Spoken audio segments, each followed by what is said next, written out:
Reliance industries का चौंकाने वाला प्लान। क्या है रिलायंस ग्रुप की ग्रोथ हैकिंग स्ट्रेटेजी? नमस्कार, मैं हूं पंकज पाटीदार, आप सभी का स्वागत करता हूं। आज मैं आपके सामने लेके आया हूं रिलायंस ग्रुप की पावरफुल केस स्टडी। अगर दोस्तों आपको रिलायंस ग्रुप का बिजनेस मॉडल समझना है तो इस वीडियो को एंड तक देखना। और अगर आप लॉन्ग टर्म इन्वेस्टर अगर हो और लॉन्ग टर्म में इन्वेस्ट करने में बिलीव रखते हो तो इस पावरफुल केस स्टडी को एंड तक देखना। यहाँ पे आपको पता चलेगा कि कैसे बिजनेस मॉडल तैयार किया जाता है, कैसे 10 से 15 साल का विजन लेके कंपनी चलती है। तो चलिए दोस्तों, हम इस वीडियो को स्टार्ट करते हैं। दोस्तों, हम इस वीडियो में जानेंगे कि कैसे रिलायंस इंडस्ट्री हर इंडस्ट्री को डिस्टर्ब करने वाली है, हर इंडस्ट्री के लिए कॉम्पिटिटर बनने वाली है। तो हम जानेंगे एक एक करके हर इंडस्ट्री के बारे में। सबसे पहली इंडस्ट्री को हम समझते हैं जियो मार्ट। जियो मार्ट कैसे दूसरी इंडस्ट्री को टक्कर देने वाली है। तो सबसे पहला है जियो मार्ट। जियो मार्ट के बारे में हम पूरे डिटेल में समझते हैं कि जियो मार्ट कौन सी कंपनी को टक्कर देने वाली है। जो जियो मार्ट कॉम्पीट करने वाली है वो है अमेजॉन और फ्लिपकार्ट के साथ। अब हम समझेंगे जियो मार्ट के पूरे बिजनेस मॉडल को। अब हम सबको पता है कि B2B मॉडल क्या होता है और B2C मॉडल क्या होता है, पर जियो मार्ट का एक नया प्लान है O2O। ये अलीबाबा के फाउंडर जैक मा का बहुत पहले ये प्लान आ चुका है, वो इस प्लान पे पहले पे वर्क कर चुके हैं, पर आज के टाइम में जियो मार्ट उस प्लान पे काम करने वाली है। क्या होता है O2O प्लान, पहले हम इसको समझते हैं। सबसे पहले हम समझते हैं कि B2B प्लान क्या होता है। अपनी इंडिया की सबसे बड़ी कंपनी वॉलमार्ट और बेस्ट प्राइस आज B2B प्लान में वर्क कर रही है। अब हम समझते हैं कि B2C प्लान क्या होता है। कौन सी कंपनी इंडिया की है जो B2C प्लान पे वर्क कर रही है। तो इंडिया की दो ऐसी कंपनी जो अभी B2C प्लान में वर्क कर रही है, पहली है डी मार्ट और दूसरी है बिग बाजार। ये दोनों कंपनी B2C प्लान में वर्क कर रही है। वहीं रिलायंस ग्रुप का जियो मार्ट O2O प्लान लेके आ रहा है। तो हम इसको समझेंगे कि O2O प्लान होता क्या है। जियो मार्ट के O2O प्लान को हम एग्जाम्पल से समझते हैं। दोस्तों, सबसे पहले कस्टमर क्या करेगा, कस्टमर ऑर्डर प्लेस करेगा। ऑर्डर प्लेस करने के बाद उसको रिसिप्ट मिल जाएगी। रिसिप्ट मिलने के बाद उसको ऑर्डर डिलीवर हो जाएगा। ऑर्डर डिलीवर होने के बाद वो वहां पे पेमेंट कर देगा। पेमेंट करने के बाद ये सारी प्रोसेस हो जाएगी। अब आपके सबके माइंड में आ रहा होगा कि ये प्रोसेस तो पहले से भी होती थी, पर दोस्तों यहाँ पे ये है कि जो आपके यहाँ ऑर्डर आने वाला है, आपकी सिटी के लोकल किराने वाला और डिपार्टमेंट स्टोर वाले ये प्रोडक्ट आपको डिलीवर करेगा। आपको ये बेनिफिट हो जाएगा कि जो आप प्रोडक्ट मंगा रहे हो, जिस कंपनी का प्रोडक्ट मंगा रहे हो, वो दुकान वाला आपके पहचान वाला होगा, आपके आस पड़ोस में रहता होगा या आपकी सिटी का होगा, तो आप इजीली वहां से प्रोडक्ट बाय कर सकते हो। ये बेनिफिट आपको यहां से हो जाएगा। और जहां पे जिस कंपनी का रिलायंस ग्रुप के जियो मार्ट से इंप्लीमेंट होगा, वो डिपार्टमेंट स्टोर से आप प्रोडक्ट मंगवा सकते हो। ये है जियो मार्ट का आने वाला प्लान। अब जो नेक्स्ट कंपनी है वो है इंडियन ऑयल और ONGC। इन दोनों कंपनी को रिलायंस ग्रुप टक्कर देने वाली है।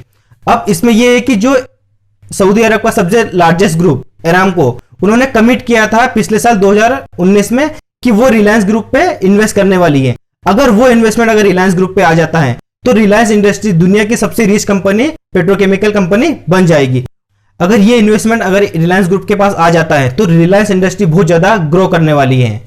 अब जो अगली इंडस्ट्री है जिसके साथ रिलायंस ग्रुप टक्कर देने वाली है वो है मीडिया इंडस्ट्री। अब रिलायंस ग्रुप के पास मीडिया हाउस का A2 का बहुत बड़ा ग्रुप है जिसे वो कॉम्पीट करने वाली है। वो है ZTV और स्टार चैनल को। ये दोनों चैनल को वो बहुत आगे वाले टाइम में बहुत टक्कर देने वाली हैं। अब हम सबको पता है कि जिसके पास मीडिया हाउस होता है उसके पॉलिटिकल रिलेशनशिप कितने अच्छे होते हैं और उसका बिजनेस कितना ज्यादा ग्रो कर सकता है। क्योंकि हमें पता है कि सबसे ज्यादा इन्फ्लुएंसर अगर है वो है मीडिया इंडस्ट्री। मीडिया इंडस्ट्री सबसे ज्यादा इन्फ्लुएंसर कर सकती है लोगों को। तो अगर वो किसी के पास होगा तो उसके बिजनेस में रुकावट आने के बहुत कम चांसेस होते हैं, मतलब उसके बिजनेस को ग्रो होने के चांसेस बहुत ज्यादा होते हैं। अब जो अगली इंडस्ट्री है वो है ऑनलाइन एजुकेशन। हम सबको पता है कि आज बायजूस और वेदांतु कितना ज्यादा ग्रो कर चुकी है। मतलब आज अगर कोई ऑनलाइन एजुकेशन के बारे में सोचता है तो सबसे पहले बायजूस और वेदांतु आता है। रिलायंस इंडस्ट्रीज का जो एमबाइब ग्रुप है जो कि ऑनलाइन एजुकेशन प्लेटफॉर्म है, ये जो ग्रुप है सर मुकेश अंबानी जी के बेटा और बेटी ये दोनों इस ग्रुप को संभालेंगे। मतलब इस पूरे बिजनेस मॉडल को ये दोनों संभाल रहे हैं। मतलब आने वाले टाइम में बायजूस और वेदांतु इन दोनों कंपनी को कॉम्पीट करने वाला है एमबाइब ग्रुप। अब जो अगली इंडस्ट्री है वो है डिजिटल मनी। हम सबको पता है कि आज के टाइम में हम डिजिटल मनी कितनी ज्यादा यूज कर रहे हैं। मतलब अगर हमें किसी को पेमेंट भी ट्रांसफर करना है तो हम गूगल पे, फोन पे या पेटीएम के थ्रू कर रहे हैं। वहीं पर इन तीनों को टक्कर देने वाली कंपनी जो है रिलायंस की वो है जियो मनी। मतलब आने वाले टाइम में जियो मनी बहुत ज्यादा चलने वाली है, मतलब बहुत ज्यादा ग्रो करने वाली है। क्योंकि रिलायंस ग्रुप के पास ऑलरेडी इतना ज्यादा कस्टमर बेस है कि वो इन तीनों कंपनी को कॉम्पीट कर सकती है। अब जो अगली इंडस्ट्री है वो है नेटवर्क इंडस्ट्री। हम सबको पता है कि जियो जो रिलायंस का ग्रुप है वो कितना ज्यादा ग्रो कर चुका है। मतलब जियो के आने के बाद बहुत सारी कंपनी या तो बंद हो चुकी है या बहुत सारी कंपनी मर्ज हो चुकी है। मतलब जियो के आने के बाद जो सबसे ज्यादा कस्टमर बेस अगर किसी के पास है तो वो है जियो के पास। अगर जियो का इंटरप्राइजेस वैल्यूएशन या इक्विटी वैल्यूएशन देखा जाए तो 5 लाख करोड़ इंटरप्राइजेस और इक्विटी वैल्यूएशन है। अब जो अगली इंडस्ट्री है वो है म्यूजिक इंडस्ट्री। मतलब आज के टाइम में हर किसी को म्यूजिक सुनना पसंद है, पर ये इंडस्ट्री सबसे ज्यादा ग्रो भी कर रही है।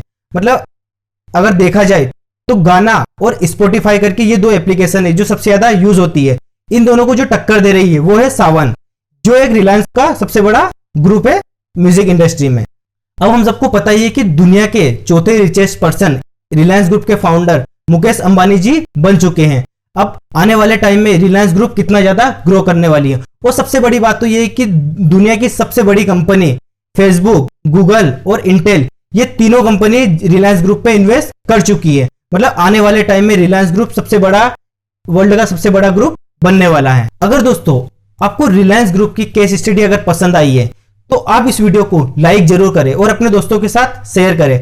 अगर आपको ऐसी ही केस स्टडी अगर चाहिए तो इस चैनल को सब्सक्राइब जरूर कर लीजिए, ताकि आने वाली ऐसे ही केस स्टडी आपको मिलती रहें।